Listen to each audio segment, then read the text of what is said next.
Generation X. In general terms, those born between 1965 and 1980. Latchkey kids. Independent. Existentialism. Modern philosophy focusing on personal experience, human ability, and responsibility in an otherwise meaningless universe. We're the cause. This is the effect. We're the Gen Existentialists.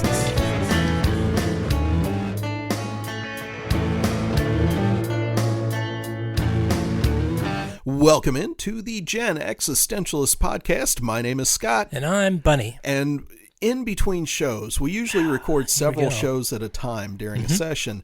And sometimes the discussion between the shows is I wish I had pressed record. So we were just discussing. We'd all get in trouble if you pressed record. Probably. I'd have to censor it a little bit. Yeah. But we were just discussing a quote by Grand Moff Tarkin, which was, my boy, fear will keep them in line. And okay, Bunny could abide by that. And I recognize the truth in that because fear often does keep people in line.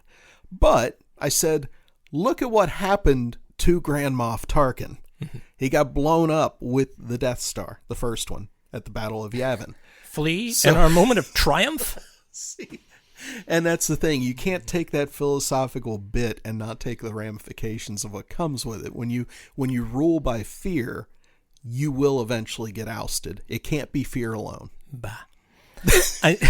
I still think we should plunge Mercury into the sun, though. That's one of my other campaign slogans. I'm not against it. I think Mercury should be Earth's garbage dump. That instead of throwing stuff into the oceans, we launch it, get one of those private goofy companies like SpaceX we got drones. To just launch that stuff into Mercury, because what happens when things get into the atmosphere of Mercury? Oh, they Venus, just crash Venus, they crash into Mercury, they burn up in Venus. Yeah, Venus would be perfect. Yeah. It's just like a big incinerator. It's like a big acid ball. Yeah, the pressure in the acid would just destroy it. That's what we need to do. But what about all the friendly Venusians? It might be food for them. You never know. It could be any number of things. I mean, how long did the longest lasting probe? I think the Russians sent a probe that lasted there for like an hour. Really? Okay. In the atmosphere. Congratulations. Some interesting photos and stuff. But yeah, Venus is just a horrifying place. True. And Mercury is like a ball of iron. Yeah, it's just a hot ball of iron. Yeah. So, with that, we will spin Mega Wheel the Magnificent, and that was just a little behind-the-scenes look for you folks of what happens between episodes here on the Gen Existentialist podcast. And our first question from Mega Wheel the Magnificent is this: what are some grown-up hobbies you love now that you wouldn't have guessed you'd enjoy in your teens or 20s? Indoor plants. Really? I love plants. I like to take care of plants and water them and prune them. I'm not quite up to bonsai yet. I don't think I'll ever get to that point of frippery, but I do love me a good indoor plant, and that's something that I never would have guessed that I'd have been like, oh boy, I can't wait to go water my plants. You know, that's do you probably have a very special like watering can? And no, I'm all whatever the cheap plastic watering can is. Well, that's what I mean, like the one with the long spout so you can get into each of them. Not to go whole Radiohead on you. Very nice. But yeah, what about you? I don't know that I have any grown-up hobbies that I wasn't doing as a kid. Like my hobbies pretty much include writing, playing music, all the stuff that I've done for years and years. I don't know that I've picked anything else up. Well, you read the news a lot. Is that a hobby? Not a lot. No, it's more like I feel like I need to be informed a little bit, and it usually makes me laugh. Who wants to know about this? Well, yeah. Shit show. Admittedly. Grown-up hobbies. That's the thing that's getting me, because I've really become a comic book nerd, where when we were kids, I'd pick up the occasional comic book, but I wasn't like hardcore collector following storylines, whereas over the last 10 years, I've kind of fallen hard into that. But that's not Benjamin Button of adult I'm really regressing as far as my hobbies go. I don't really have anything. that would be considered typically grown up. But I'm intrigued by the plants and stuff. Mm-hmm. I mean, that wouldn't work for us because of the multitude of cats that we've got. I'm sure it would just be a mess. But I don't know. That's kind of cool. Yeah, I think the thing that people don't, I guess something that people never think about when they think of plants is they don't realize that they're alive. And that's a dumb statement to make. But think about it as this is a little, they used to call them slow pets, was a term I've heard before in the past. For plants? Yeah, because that's interesting. They're alive and they grow and they have feelings, etc. You know, they reach to the sun, they do their thing, they turn your formaldehyde and other horrible chemicals that you have in your flooring and that into breathable air for you. Do you talk to your plants? Of course I talk to Do you play music for your plants? I do. Awesome. I do. What kind of stuff? There is a lot of electronica that I play for them, and I play classical music for them. Nice. And they're all doing fine. I mean, I've got a poinsettia that I've had alive since, I don't know, like 2015 or something. So it's 10 years old. It's like a bush now. Cool. Apparently that's what poinsettias do. If you just let them go, they become this enormous bush full of flowers. Wow. But yeah, I mean, it's a thing. It teaches you discipline. It teaches you to care for other things that are completely alien than you. Yeah. Because these things, you know, they want to live too, but they're completely at your mercy kind of a thing. Like you have to take care of them the whole time because they're in a little pot. Right. So that's their own little tiny universe that they live in. And if you don't provide what they need in that little universe, they die. So it's an interesting way of looking at it. Like, okay, it's a symbiotic relationship. Interesting. I'm a nerd. I can't help it. No, I love me some plants, though. I like how quiet they are. I like how slow they are and deliberate. It helps you to calm down and slow down in your life a little bit. I worry about what's going to happen to my plants when I croak. Because I've got a Draciana plant in the spare bedroom right now that is just hit over 6.5 feet tall. Wow. 6.5 feet tall. The thing was only like 1.5 feet tall when I got it. Yeah. So, you know, what's going to happen to that big boy? Hey, who's going to want to take care of that monstrosity? There is a term for that fear. Mm-hmm. It's called ellipsism. Ellipsism. All right. And I know that because I wrote a song about it that the new band is playing. It's that fear of what will happen when you're gone. You know, looking ahead, like what is going to be? How can I try and take care of these things that I'm caring for now? What will happen to them? And I just thought it was a fascinating concept, and you just completely, that's it right there.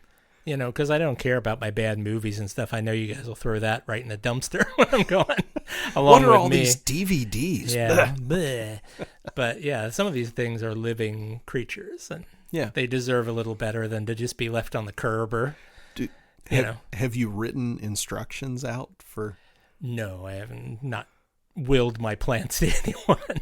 Well, I'm just saying, if you want to make sure they're going to be okay, you should have a little like laminated card in each pot for like for future care, do this. I think if it's possible, I would probably just tell whoever's left behind to take them all to like Jackson's nursery down the road or something and just give them to those people, because at least they'll know what to do with them. You know, they have a better shot at a greenhouse than they will just being left on the street curb. If you work at a florist or a greenhouse, here's the question for you, and we want to see answers wherever you're listening to this. Has anyone left orphaned plants at your company or your business before? Because I'd never thought about this, ever. This has never crossed my plane of thought. What happens when somebody passes away and they've got a whole, like their hobby as a retired person or whatever became their plants? What happens to them? Yeah, nobody wants. It's like if you get stuck with a bunch of dogs or cats or birds or something from a dead relative, it's like you don't really want to. That seems like such a put upon, to put on your family and friends. But plants easy, it's an easy thing to deal with.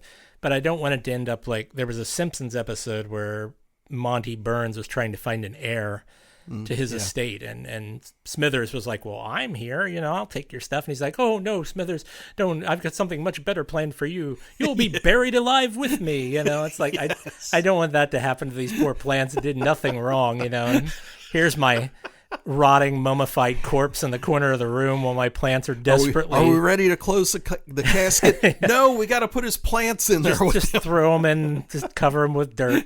It's all good. They're going back to the earth, It's like they don't deserve to starve to death just because I'm dead in the corner of the room somewhere, Come on.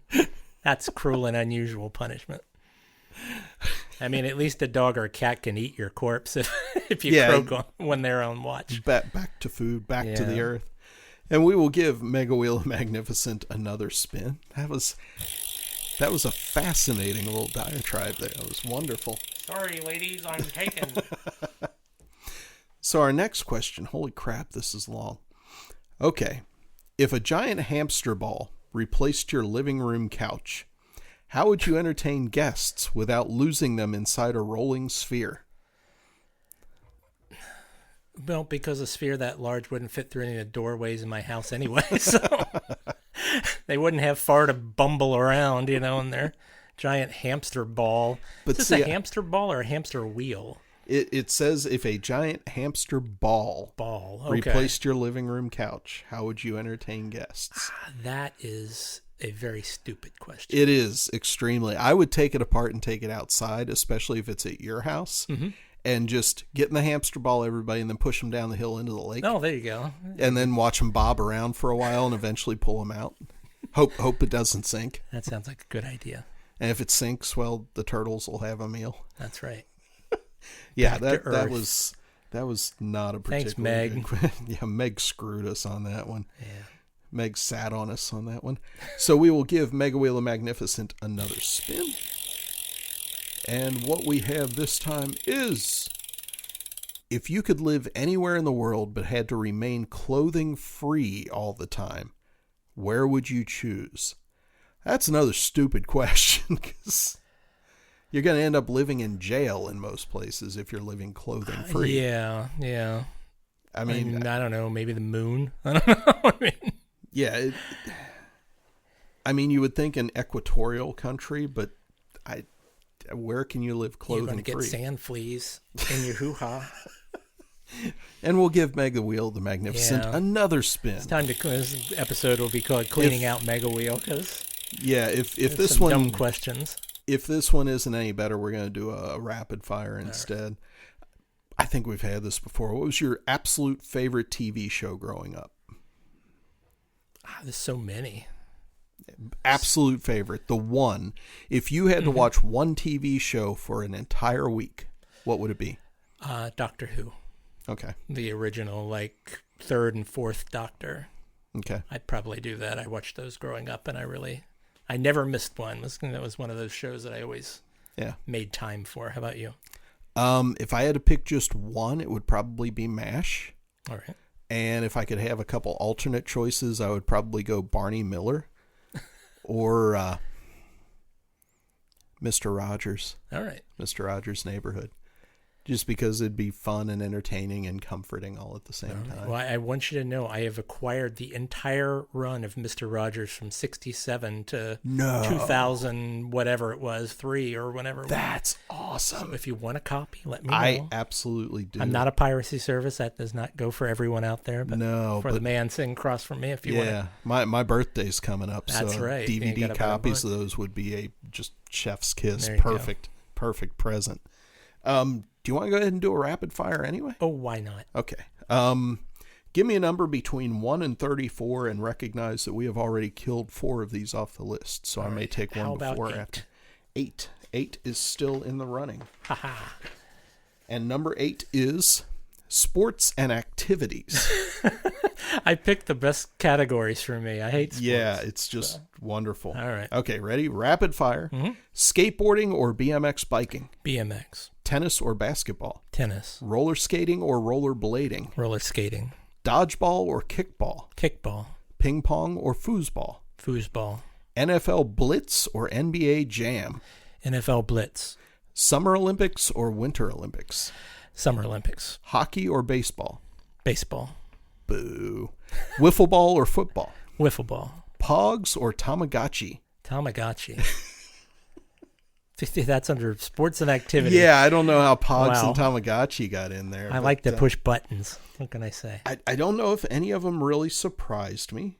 No. You said BMX versus skateboarding. Oh, yeah. Because I'm lousy I didn't at even have a skateboarding. skateboard. Yeah. I had one that I painted just for fun. Yeah. I painted a lesbian scene on it. Yay. And that got me banned from the skate park. No. No, I've always been kind of a BMX bike kind of guy. Yeah. Yeah, I can't disagree with that at all. Definitely a BMX kid. I think you said kickball instead of dodgeball, right? Yeah. Why? I get hit with a lot less balls in kickball. See, I would have gone with dodgeball Okay. just for that reason. Okay. Like, hopefully someone would go for Tamagotchi. And he sat in the car and watched him play with it for like 10 minutes and then he got bored with it. And that was it. That was Tamagotchi. That was my experience with Tamagotchi. It was very, very dumb. Well worth the time invested. I'm sure it was, and the gas. Okay, we're going to give Mega Wheel of Magnificent another spin here. Hopefully she's realigned herself. Fear will keep her in line. Fear will keep the Mega Wheel in line. I can't wait to see what we get this time. What competition do you think you'd be most likely to win?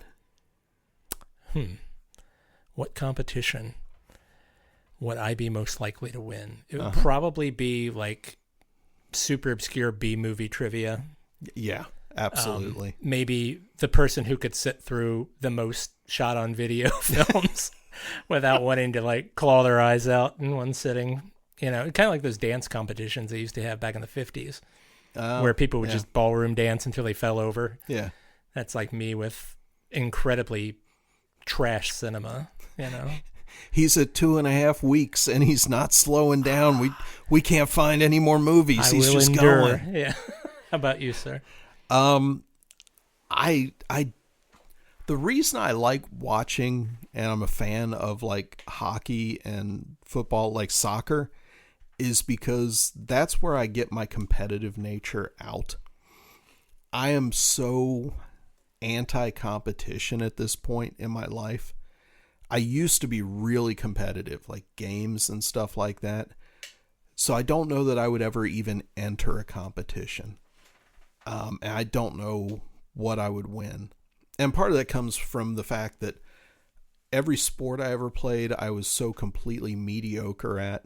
Like, I loved playing baseball. I wasn't really good at it. I loved playing soccer. I wasn't really good at it. I loved playing football. Wasn't really good at it. And that's kind of what drove me toward like creative stuff, because at least I was decent. I'm okay at writing songs. I'm a pretty good lyricist. So I don't know, competition wise, if you tell me, oh, they're having a poetry slam down at the club, I'm like, yeah, that's not even interesting to me. I don't care. I don't like competitions, especially like centered on art. And I know that once you put a product, quote unquote, out there, it's a competition. You're trying to get people to buy it. You want people to buy your stuff instead of somebody else's. And it's so antithetical to me. And I guess I've just seen so many people lose their shit over competitions and games and sports that that's the whole point. I don't understand why people are so into competition in that respect. That you talked about, well, I used to like playing soccer, but I wasn't very good at it and all that. Well, that's the point. I mean, how many people on this planet like to do stuff, but they aren't like excelling at it? Like 98% of the people on this planet love to do things that they aren't, world renowned in or not making a huge paycheck off of. Yeah. So, I mean, that's the whole point of sports is just to enjoy yourself. Yeah, it didn't dissuade me from playing. Mm-hmm. I played baseball for years. I played soccer for a couple years. I played football for a couple years. Wasn't very good. I had fun. I mean, practices were fun. It was fun being part of the team. But there was also that just, when there's that undercurrent of people that view it as, this is the be-all, end-all. If we lose this game, everything's over. It's like, that's just, it's a little bit too much. Yeah. It just kind of... That kind of identification creeps into all sorts of things. It really does. And let's be clear, the teams that I was always a fan of, growing up in the 80s, my favorite football team was the Tampa Bay Buccaneers. That'll tell you, like, I was used to rooting for the losing team. Sure. We are West Ham United fans. They just lost again today. They were up 2-1 in the 89th minute and ended up losing 3-2 to Brighton. Doesn't matter. I'm still a fan. I'm frustrated, but I'm still a fan. I'm not going to be one of the people getting on their Facebook page and calling them names and stuff because they lost a game. They're just not very good this year. And that's okay with me. Do you realize the circuitous, the Magellan-esque, sailing route you took to not answer that question was amazing. Absolutely intentional. Absolutely intentional. We lost 38 on that ship, taking that long route around the Horn. Just because I didn't have an answer to the question. Exactly. I was hoping to get away without you pointing that out. It's just what I'm here for. It's not the first time I've done that. Like, I don't have an answer, but I'll just talk for a while and get around it somehow. Good stuff. So you're saying I should give Meg another give her another push. All right, we are spinning Mega Wheel of Magnificent again. Let's see what kind of weird topic we can come up with to end the show. And our what? I favorite romantic position versus now wait, I'm not done yet. Favorite romantic position versus favorite weird position? ? There you go. That's the freaking question. You thought my route was circuitous on the last question. I'm not going to hem-haw too long here on this one. Favorite romantic position. I am a good old missionary guy position when it comes to romance. I want to be able to kiss her. I want to be able to look into her eyes when I hit that G-spot. It's very romantic. You're very intimate in a missionary position. Mm-hmm, yeah. Favorite weird position is to go from missionary to the point where you lay backwards while still inside the woman so that you hit this amazing spot, but you're both laying on your back, but you're still having sex. It takes a little bending. I am not Gumby-esque enough to be able to do that exactly, but I know what you're getting fun at. Stuff. Yeah. So there's my horrible answer. I would agree on missionary being the best romantic, and honest to God, there is no weird position. There's some weird positions. No, everything is good. Everything's on the table. If I'm flexible enough to do it, I'm into it. I don't get the idea of weird positions. What's your favorite one? What's your favorite position other than missionary then? We got to give the people what they want. Probably reverse cowgirl. All right. And it's not weird, but it's just a whole lot of fun. Okay. So why? Because of positioning and because of certain fetishes that I have. Okay. And that's what I wanted to ask. That we need not discuss here. Reverse cowgirl never did anything for me because I don't want to look at the back side of the girl all the time. I don't want to look at her back. But see, again, it's about where you can hit. Well, sure. Yeah, it depends on where the sweet spot is. Yeah, it depends. That's different for everybody. It depends on the person you're with too. Like that's always fun. Okay, cool. There are others that are based more on like fetishistic inclines and things. And see, I do love a cowgirl position because I love the pendulous breast swinging over. Indeed, yes. And now that we've gone completely off the rails... we've gone into a dark territory, folks. Meg really had it out for us. Will you respect us in the morning? I doubt it. If we can respect ourselves, that is. Hey, I haven't had respect for myself in decades. Until next time, this has been the Gen Existentialist Podcast. My name is Scott. And I'm Bunny. And we'll catch you next time. Have a good one.